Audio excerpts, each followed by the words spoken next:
Olá, bom dia. Quarta-feira, 22 de março de 2023. A gente acorda e às vezes muitas pessoas não têm o privilégio de ver uma boa imagem, da natureza. Mas mesmo assim, né, a gente pode se lembrar das boas coisas que Deus nos dá, né? Saúde. Às vezes temos problemas de saúde, mas temos o alimento necessário. Isso é importante, né? Embora o mundo que a gente viva, muitas pessoas tenham privações até do alimento, de cuidados básicos. Mas eu queria falar um pouquinho a respeito daquele que vai resolver também essas questões, né? Cristo. Quando a gente para pensar um pouquinho a respeito da vida, o significado dela, por que a gente está aqui? E muitas pessoas tentam dar explicações. Algumas explicações fazem até sentido. No entanto,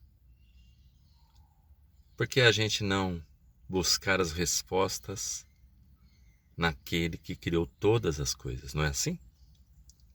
Se você quer entender a respeito de de algum equipamento, você busca a orientação daquele que fabricou, né?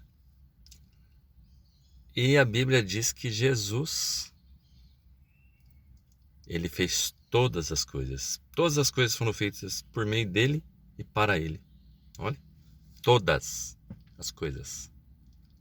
Quer no céu, quer na terra. Então, hoje, nós estamos numa época ainda favorável, né? A Bíblia diz. O dia que se chama hoje.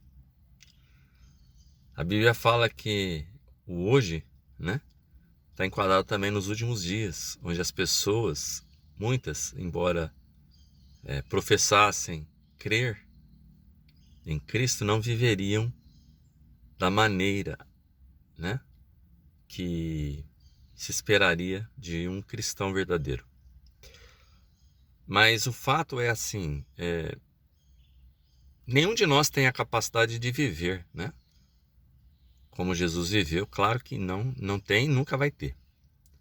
No entanto, aqueles que creem em Jesus, a Bíblia diz que se tornam uma nova criatura, né? A gente é revestido de uma nova personalidade. Espírito Santo, nós somos gerados, né? Nós temos um novo nascimento.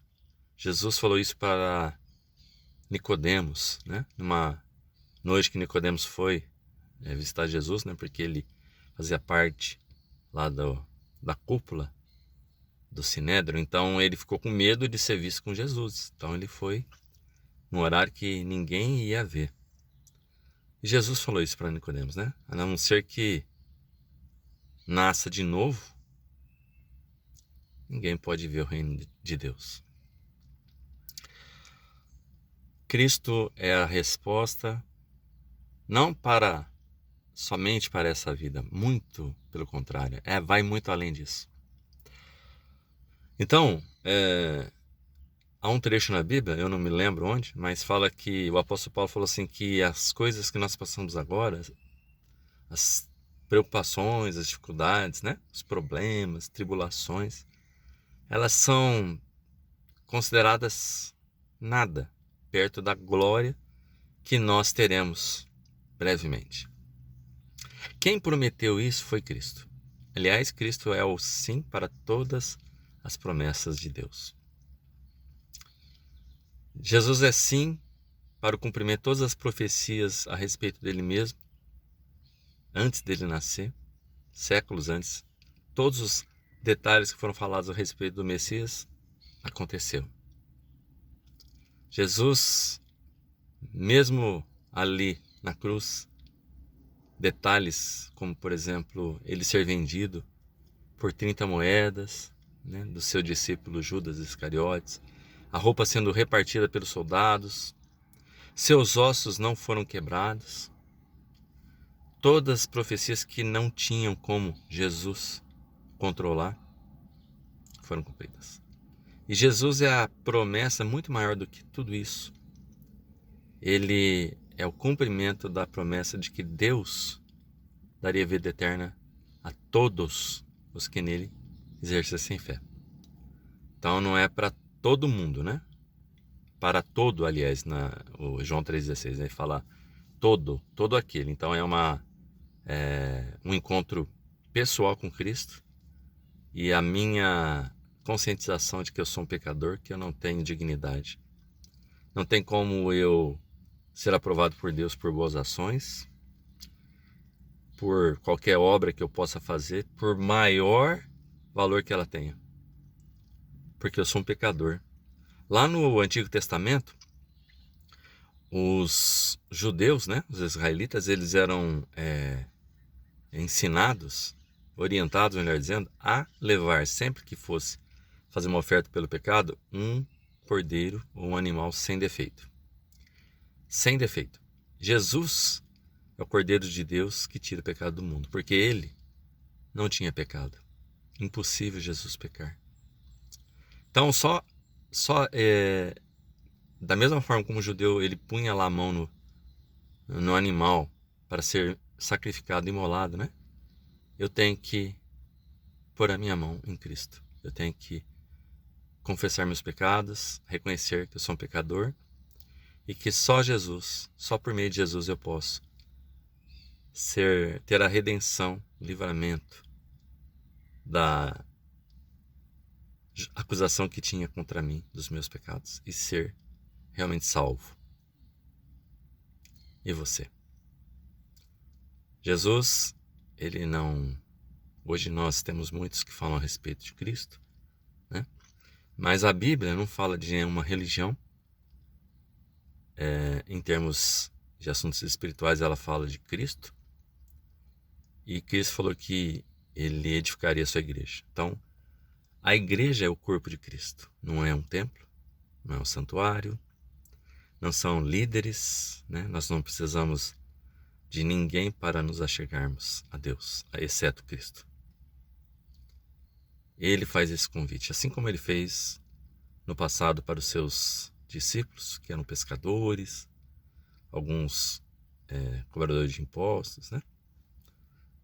Assim é o convite dele hoje. É simples, direto e cabe a cada um de nós sermos tocados pelo Espírito Santo e realmente aceitar esse grande presente que Deus nos deu, Cristo, aquele que nos amou da mesma forma que o Pai, de tal maneira que ousou entregar a sua própria vida. Ele entregou-a de livre, espontânea vontade. Ele deu a sua vida, ele a recebeu de volta. Mas junto com essa vida de volta que ele recebeu, ele trouxe muitos à salvação e à perfeição. Somos agora uma nova criatura. Não somos perfeitos. Mas agora nós temos o selo. Aqueles que são salvos recebem um selo de garantia de que agora somos posse, somos propriedade de Cristo. E assim nós poderemos, apesar desse dia a dia atribulado que a gente tem, com as dificuldades, né, inerentes a essa vida, temos a alegria, assim como Cristo, apesar do sofrimento, grande sofrimento na cruz, ele olhou para a alegria que resultaria do seu sacrifício. Que nós possamos também olhar para Cristo, sabendo a alegria que é poder ser filho de Deus, porque foi isso que ele fez. Trouxe muitos filhos à luz. E agora nós poderemos ter esperança de um futuro maravilhoso. Que Deus nos abençoe por meio de Cristo nesta quarta-feira.